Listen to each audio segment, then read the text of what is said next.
about a girl who loves gin. A national pandemic seized her birthday celebration. Although she knew it was coming, we tried not to tell her. She brewed some Irish breakfast tea. She knew her birthday was getting corona. It was like those hormone.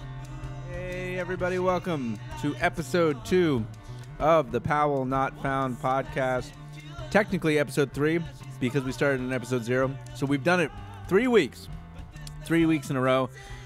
It's time to break open a beer and start talking about the things that I want to talk about. I'm your host, Mark Powell, and this is the Powell Not Found podcast, the podcast where I talk about the things I want to talk about.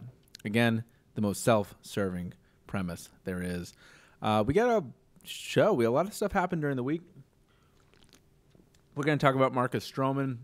We're going to talk about the Patriots.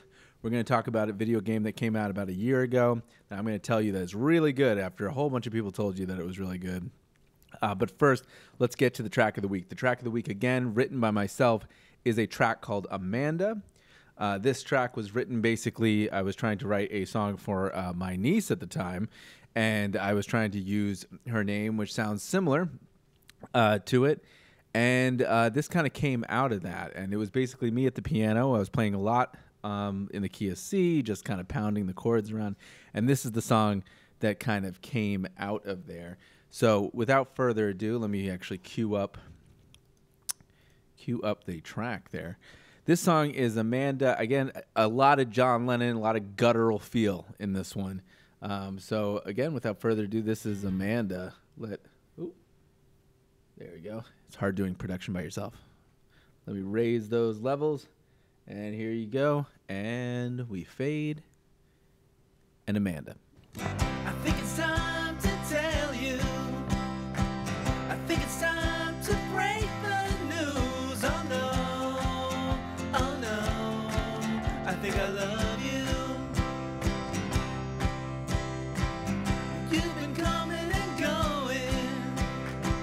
Well, all the while my love's been growing. Oh no, oh no. I think I love you. And all my pain will go away the day you come out and find me.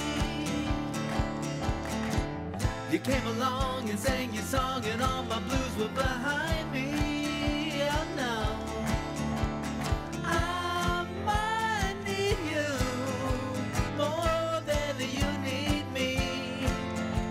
'Cause when I hold you, there's nowhere else that I'd rather be.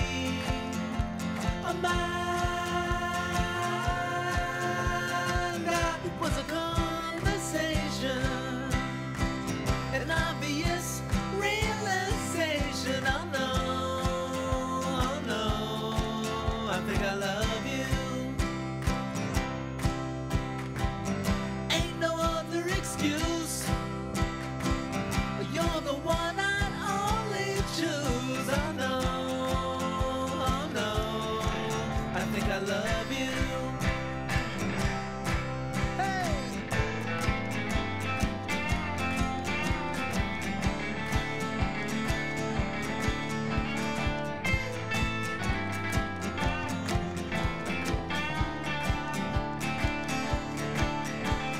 I might need you more than you need me. 'Cause when I hold you, there's nowhere else that I'd rather be. Amanda, I think it's time to tell you. I think it's time to break the news. Oh no, oh no, I think I love you.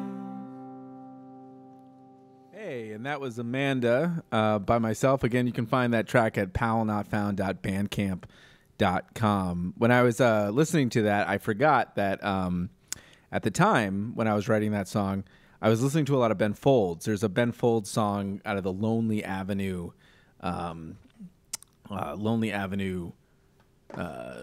Let me fix this here really quickly. Bam. Lonely Avenue album called Practical Amanda. And it has a little bit of a slow chorus that says Practical Amanda. And it keeps over it. And I remember hearing Amanda, that little like lower cadence that fall down to the note, that if you lifted it up, Amanda, right, and kind of gave it a little bit more energy, it would have a different feel. And that's what that chorus kind of became. So when you listen to that thing, let me try to push it up here. And I kind of built the verse around there. So it was a little bit of like an inspiration, a little bit of a lift, a little bit of a kind of a twist on that song. And I remember seeing a story that Paul McCartney said when he was writing Golden Slumbers. He took Golden Slumbers from a piano book or some old not a piano book, like some old composition that was called Golden Slumbers. And so I figured this was my version of kind of doing that with Ben Folds.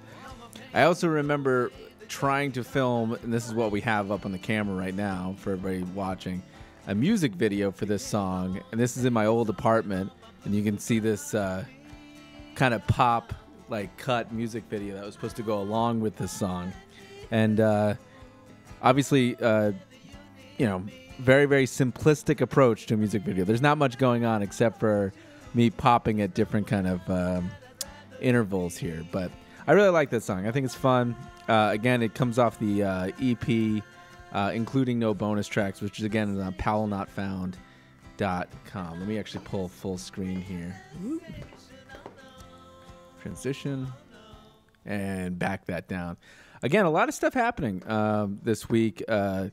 I can't tell you the amount of time that I've heard on the media since Marcus Stroman has been signed to the New York Yankees, how much talk has happened about this signing, which really can tell you that since the Ohtani and Yamamoto deals, there hasn't been a lot to actually converse about in the baseball offseason. While the NFL playoffs are going on, it's been kind of dead, and it's been kind of a slow offseason. So all they can kind of do is talk about this last signing. And let me see if I can get it up here. The Yankees, and push this transition.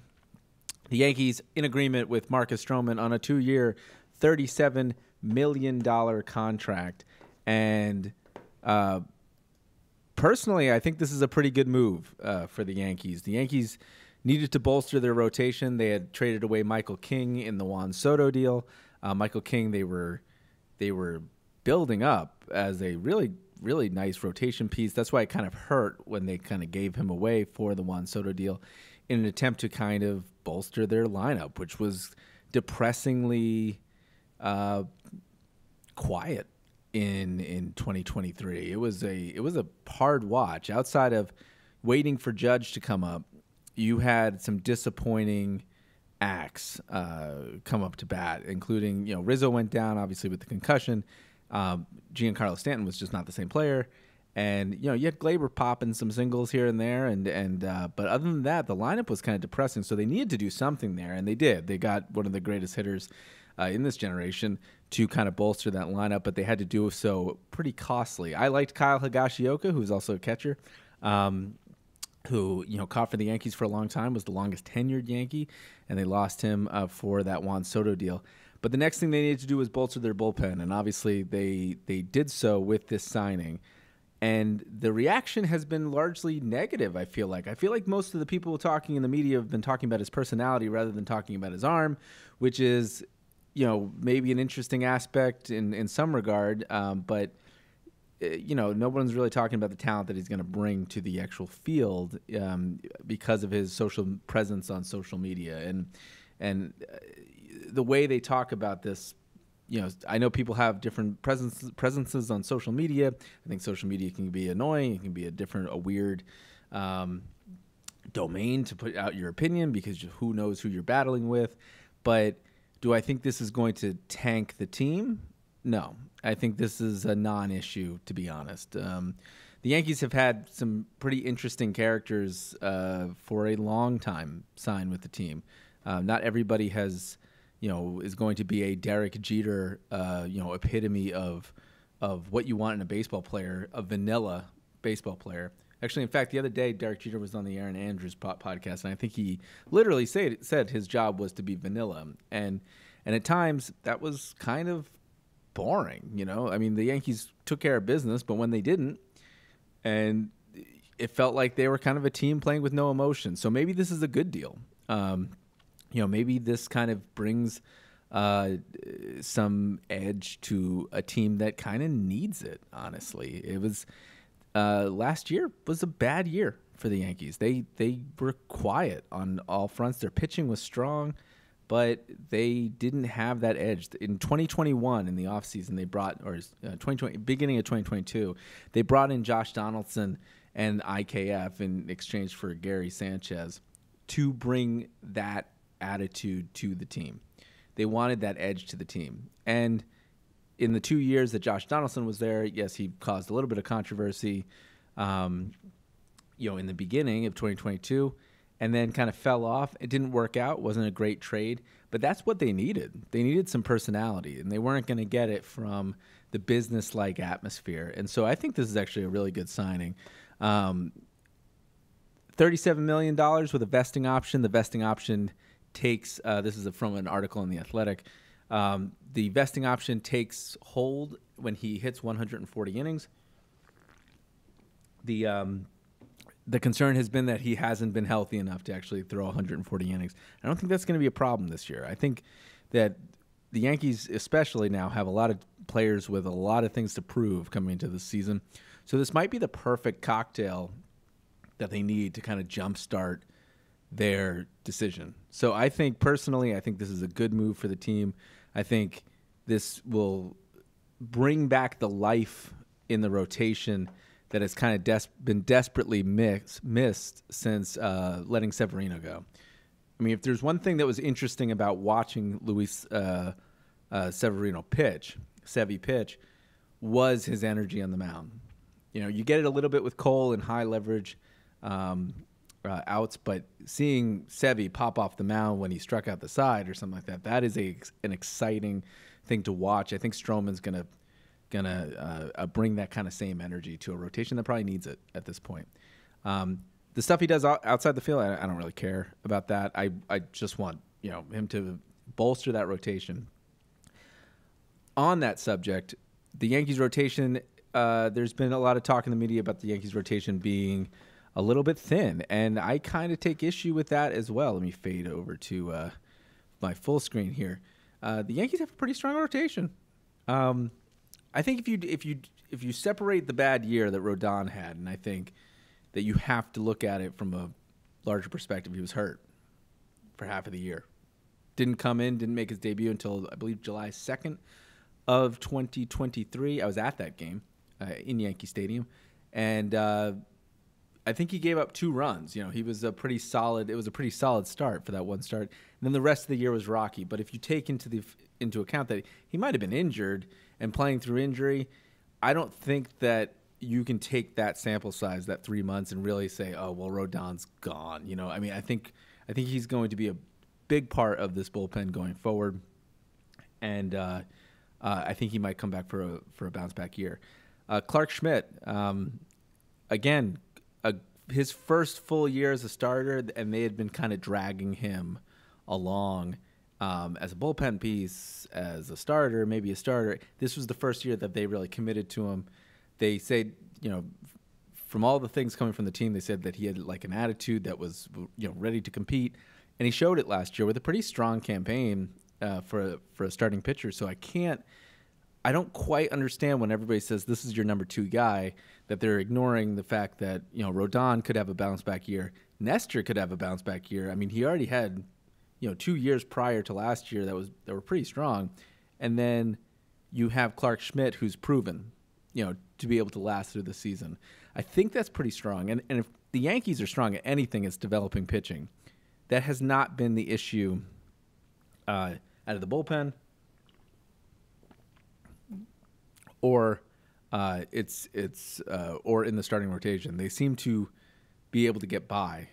Even in years that they were decimated with injury, we saw the likes of different pitchers like Randy Vasquez, Johnny Brito, David Garcia, all these pitchers come up from their minor leagues and do a formidable job. Even if they had to do a bullpen game, they did it pretty strongly. So I don't think the rotation is really anything to worry about here with the Yankees. Again, it all comes down to their quiet offense that seems to get quieter by the year.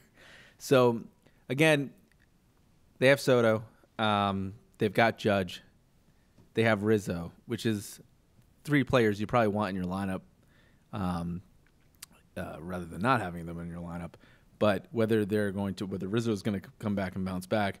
And, again, I'm a little bit worried that Soto and the Yankees, it always seems to be whenever they sign a big player, the big player always kind of tends to not be as big that first year in the Yankees. So hopefully that doesn't happen with Soto. But I really like this deal. This again for Stroman, I think it's a good move for them. And again, I think with Soto being 1 year, with Judge becoming 32, I think Cole's 33. They're getting up there. They're in the primes of their career. I think you have to go for it at some point. So I hope that they keep adding after this. I hope that they're not done. They got Luke Weaver, who I believe was another rotation piece. But I want to see them build more and more players. I feel like we need to get a couple more bats in there, just somebody on the bench, because right now it just doesn't feel as strong. So, but I like the signing. I didn't really expect the media to consistently be on this guy's social media presence. And honestly, I don't think that's really going to be an issue. Again, the Yankees have signed very, very, different personalities in the past, from Alex Rodriguez, who obviously came with a circus, and caused a huge distraction. They ended up winning a World Series with him. So, again, I don't think that this is anything the organization can't handle. I think they're equipped to do that, and as long as you perform on the field, I don't think they care.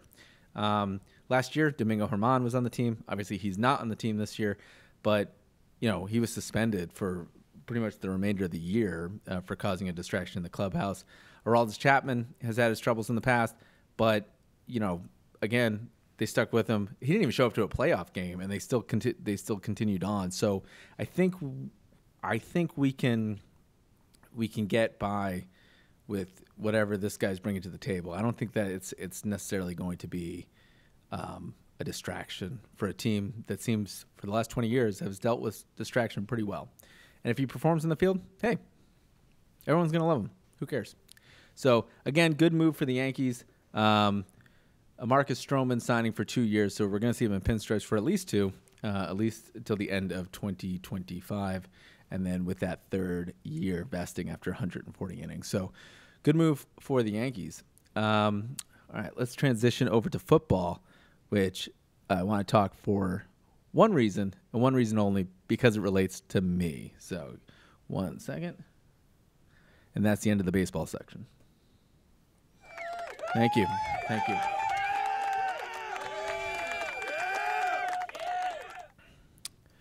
All right, let's transition to Bill Belichick has mutually parted from the Patriots, which means the Patriots fired Bill Belichick.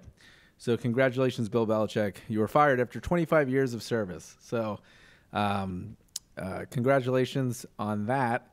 They announced a mutual parting of ways, Robert Kraft and the organization, after 25 years, 6 world championships, and I believe the second winningest coach of all time. And they're going to go on in a different direction after a disappointing 2023 campaign. One of the reasons I wanted to talk about this was Bill Belichick has been in New England since I was a child. I don't know of a Patriots team without Bill Belichick.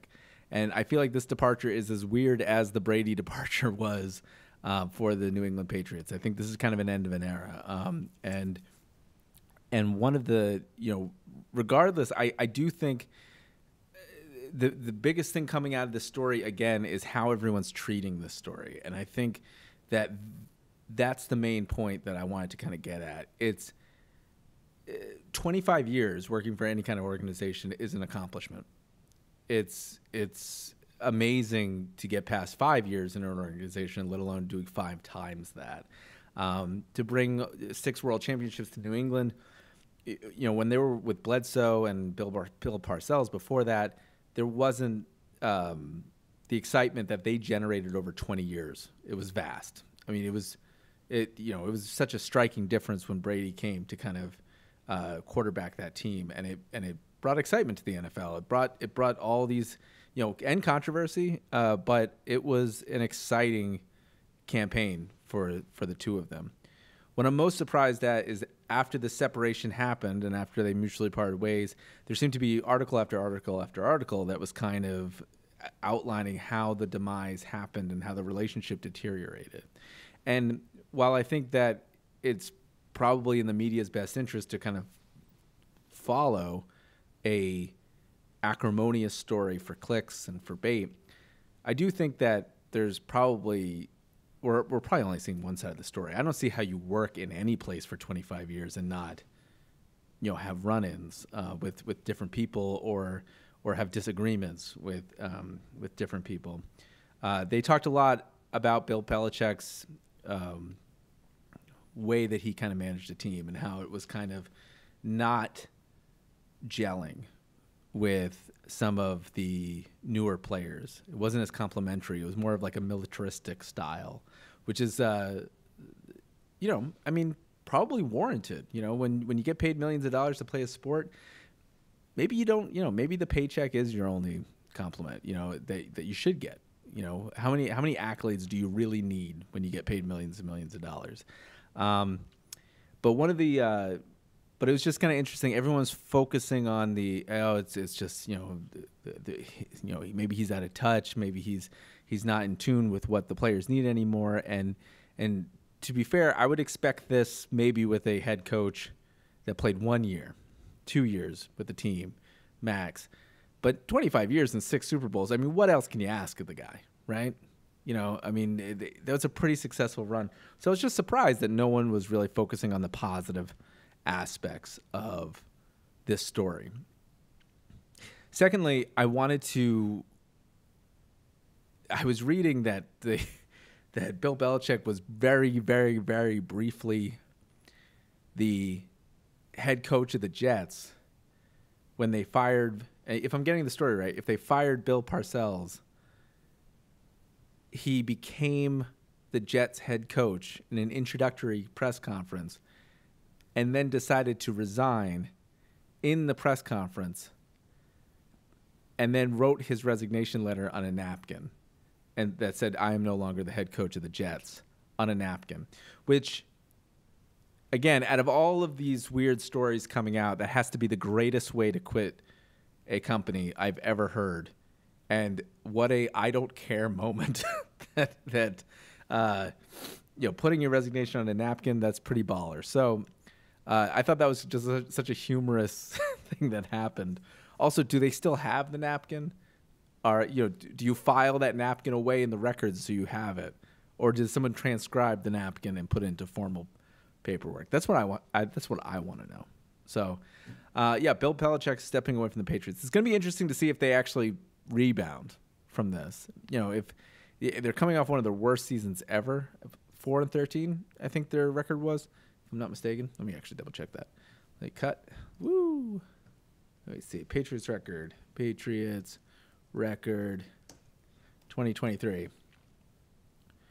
4-13. Yeah, last in the division, behind the Jets. And we know how the Jets recovered this year as an absolute disaster. So it'll be interesting to see if they rebound. Honestly, next year is going to be interesting just in general. I mean, you're going to have the Patriots without Bill Belichick. You're going to have Aaron Rodgers finally throwing more than 4 snaps in a season for the Jets. So it's going to be an interesting season to follow, even though this season hasn't even concluded. But yeah, such an interesting departure.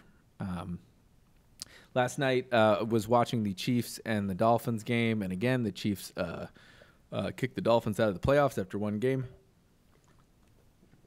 I still like the dynamic, though, Tua making his playoff debut after all the concussion gate stuff that happened last year. Kind of a boring game. Also a cold game. There was some article that was highlighting that that Patrick Mahomes' helmet cracked because the conditions were so cold which prompted everybody in America to basically say, why not have these games in domes? You know, like some of the video. Let me see if I can get it up here. Let's see, Bills fans shoveling snow. Let's see. This is from WGRZ TV. Let's see here. Let's transition. This is Bills fans shoveling the snow for $20 an hour, apparently, according to this news station. And this would beg the question, maybe you guys should get a roof for the stadium. I know the Bills Mafia, as they like to kind of say, that they will do anything for the team, but this seems a little intense. I mean, I don't see why they wouldn't just get a dome at that point. In fact, like, listen, when they rebuilt Yankee Stadium in 2009, I believe there were preliminary plans to build the stadiums with roofs, if I can actually find that. And they elected to not do it because of people's reaction to it. I think when you go to a baseball game, you want to be outside. It does feel like when you go to an indoor stadium, at least for baseball, it does feel like you're kind of going into a mall or an office or something like that to go witness a game. Olympic Stadium was like the perfect example of that, and there was no one in that old Expo Stadium. It just felt very office-y. It felt very weird to be inside. Sky Dome at least had the retractable roof, but it just kind of feels weird. When it's raining and it's pouring and you're waiting 3 hours for your game to start, then all of a sudden it doesn't feel so weird. But this footage here of them shoveling so much snow out. Let me fade back to this. Woo. And let me hit play. Bam. Again, maybe it's time to start thinking about that. How much money really is a roof for the Bills Stadium? Also, it's got to be cold. I went to a lacrosse game a couple years ago, and it was freezing. And I was wrapped in a blanket, and I had a terrible time just keeping myself warm. Couldn't even focus on the game. I don't know how you focus. There were fans last night at the Chiefs-Dolphins game, shirtless, in 0-degree weather, watching the game. Now, they're either so drunk that they're warm or something's wrong with them. I don't know how you survive in an environment like this. And I grew up in New Hampshire where it got cold. Maybe not Buffalo cold, but it got cold. But anyway, football season coming to an end. Super Bowl's coming up soon here. Let's transition to the last topic of conversation, and let's get some cheers going. Thank you.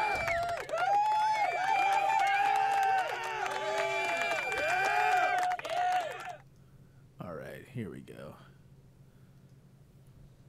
All right, this year's this week game that I'm playing that I want to highlight is a game that came out, let's see, 2022. I'm researching on the fly here. This is what happens when you don't produce the show beforehand. Let's see.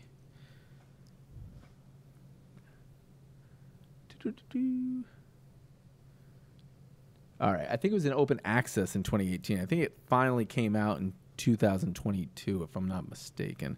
But I wanted to highlight Dead Cells here. I've been playing a lot of this game.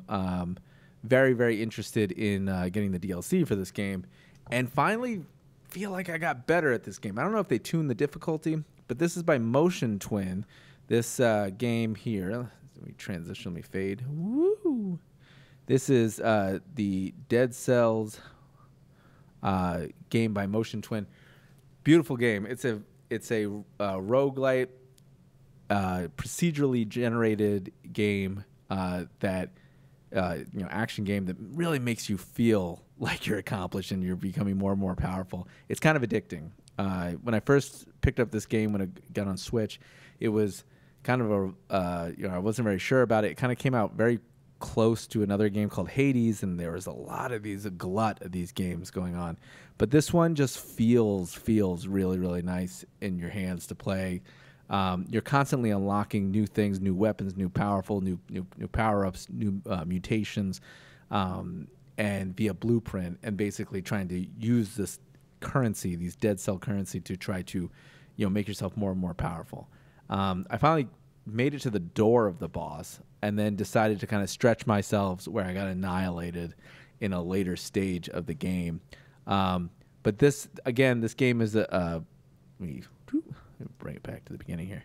Again, this game is just very, very addicting. It's got, it's kind of, I find myself kind of getting lost in 45 minute runs of this, and then I put the switch down, because I know if I try another one, there might be another 45 minutes gone, which I feel like is when a game gets that kind of hooks in you, it can be, you can lose yourself a little bit in it. So again, this week, playing a lot of this Dead Cells. They have a Castlevania DLC, which implements the art and the styles of those games into it. I think it adds a couple new biomes, new areas that you can kind of explore.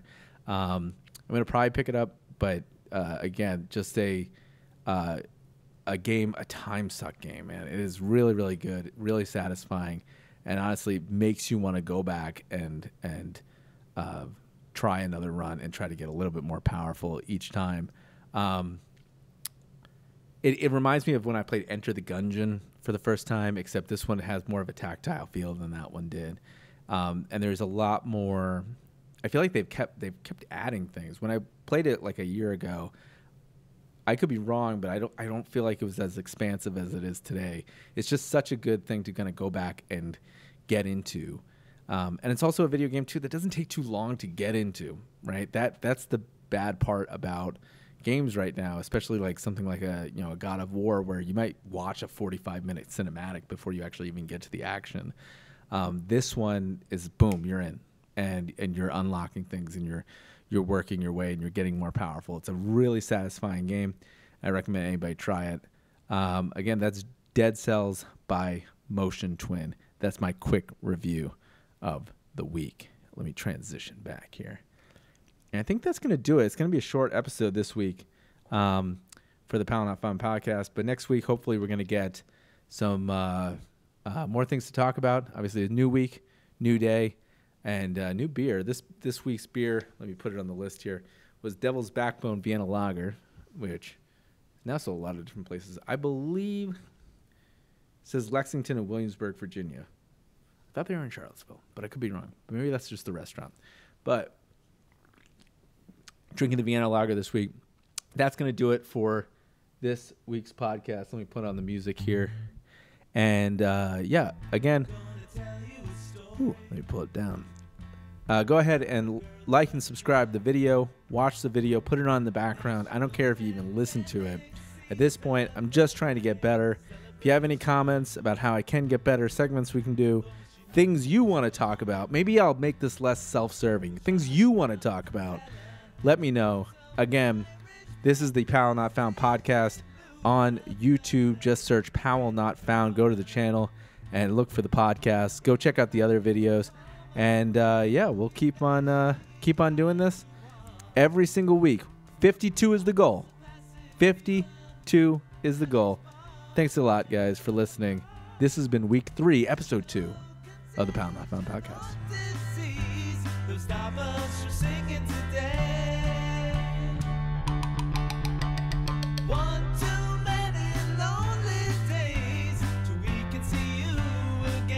Tries to shake it off. She's losing track of the days. So she's been dancing to the music blaring from the Renegade. And in the morning she lays with the memories departed of heavy college weeks, bookended with long trips to Busch Gardens. Like those hockey games with no time on the clock.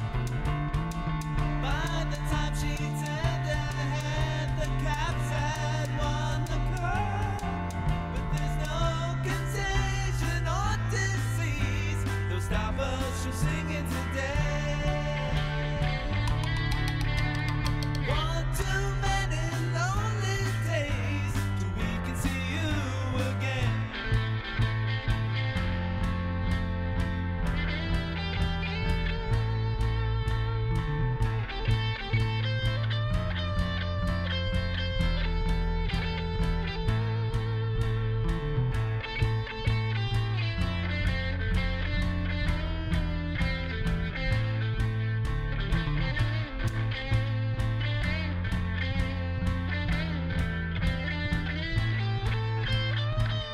Guess those things that caused the pain, they worked out in the end. Except the time she pulled the groceries back in the snowstorm on a sled. But there's no contagion or disease that'll stop us from singing today. One too many lonely days till we can see you again. One too many lonely days till we can see you again. One too many lonely days till we can see you again. I'm gonna tell you a story about a girl who loves gin.